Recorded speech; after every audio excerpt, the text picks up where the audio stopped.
Sa you all update sa plants ni sister.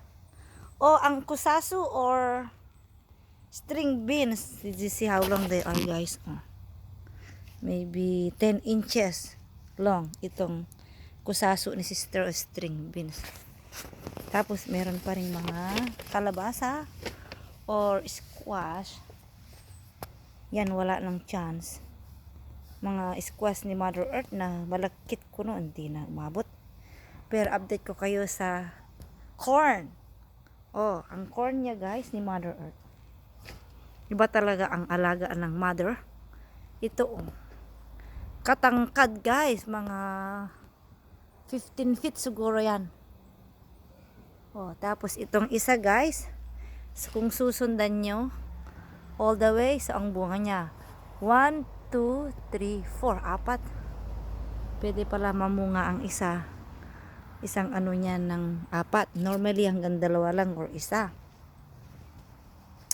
Tapos isa na dambuhala din. Ayun. 1, 2.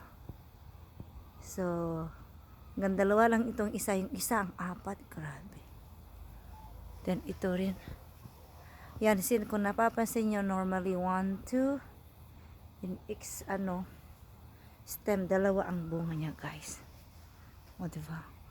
1 at 2, pero yung iba, isa lang. Uy, may namunga sa kalabasa ni Mother Earth. Yun, isa. May pag-asa. Kaso lang, baka hindi natitigas ang seeds niyan kay winter time na, guys. May isang bunga.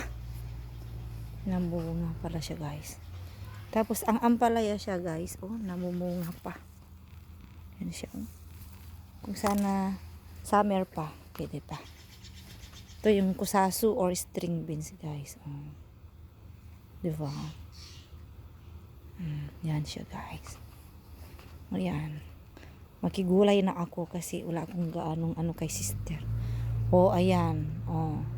Ginulay ni sister. Gugulayin ko itong isa. Isa lang ang pwede. Bukang isa lang ang pwedeng i-harvest. Di pa pwede yan, guys. Pero madami pa sana siyang bunga. Diba? Kahit, guys, sa kanyang Korean cucumber, still too many flowers and fruits. Kaso lang sayang, guys. Nasisira na because of the weather. It's fall season, which is winter, malamig na yun. Yan na. Kurital sa iba na, guys. Kurital kasi yung weather ayaw na niya. Pero inyo to, guys, kung summer pa din sana.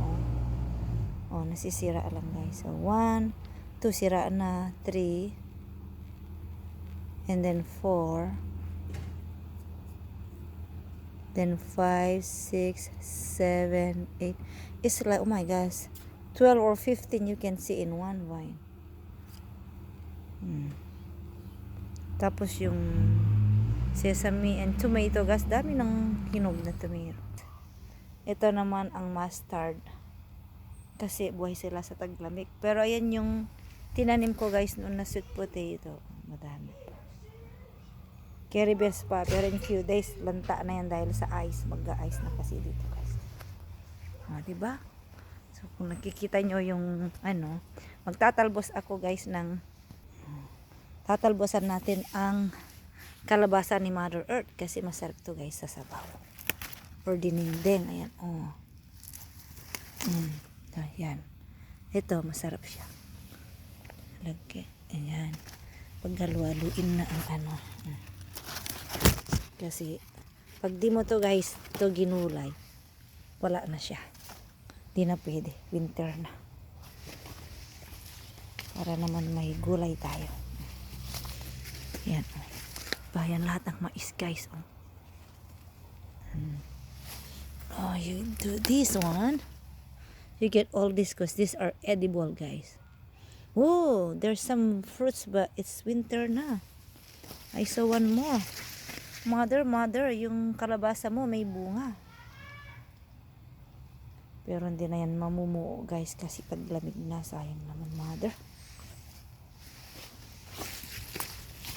Diba? Sayang na sayang talaga ang bunga niya, mother.